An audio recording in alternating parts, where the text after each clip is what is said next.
गणपतीपुळे तीर्थक्षेत्र येथील श्री चंडिका देवीचं जागृत देवस्थान असून देवीची ख्याती सर्वदूर पसरली आहे। पंचकृषीमध्ये नवसाला पावणारी श्री चंडिका असेही म्हटलं जातं। नवरात्रोत्सवात चंडिकाच्या दरबारी अनेक सांस्कृतिक कार्यक्रम होतात।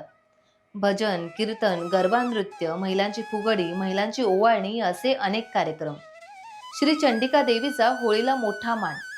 वीरगावातून मानकरी येऊन श्री चंडिका देवीला माघारी घेऊन जातात आणि देवी परतल्यावर मानकऱ्यांचा मोठा मान असतो। सध्या नवरात्रोत्सवात चंडिका देवीच्या दरबारी आलंय उत्साहाला उधाण। चला तर पाहूया गणपतीपुळ्याची श्री चंडिका देवी।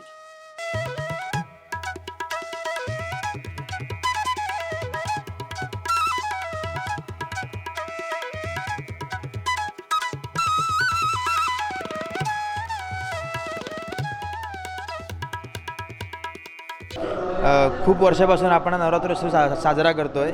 आपली ग्रामदेवता चंडिका मातेचं हे मंदिर आहे आणि गेली अनेक वर्ष आपण हा उत्सव साजरा करतो आहे। जसं की आपल्याकडे एक गाव एक गणपती आहे, त्याप्रकारे आपल्याकडे एक गाव आणि एक देवीचा नवरात्रोत्सव असं ही प्रथा खूप वर्षापासून चालू आहे। आणि आपण बघतो इथे आपण विविध कार्यक्रमांचे नियोजन करतो, जसं की लहान मुलांचे रेकॉर्ड डान्स असतील, त्यासोबत ढोलवादन स्पर्धा असतील, सकाळचे पूजाविधी असतात, दररोजच्या वेगवेगळ्या लोकांच्या आरत्या असतात। त्या 9 दिवसामध्ये 9 लोक आरत्या करतात। ह्या सगळ्या गोष्टी आपल्याला इथे बघायला मिळतात।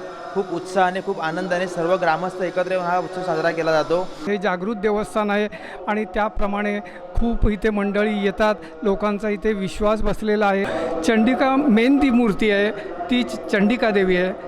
त्याच्या साईडला वरदान देवी आहे, त्याच्या डाव्या साईडला मानाई आहे। अशा या 3 मूर्ती कायमस्वरूपी आज त्या ठिकाणी आहेत। टाइम्स डिजिटलला लाईक करा, शेअर करा, सबस्क्राईब करा आणि बेल आयकॉन दाबायला विसरू नका।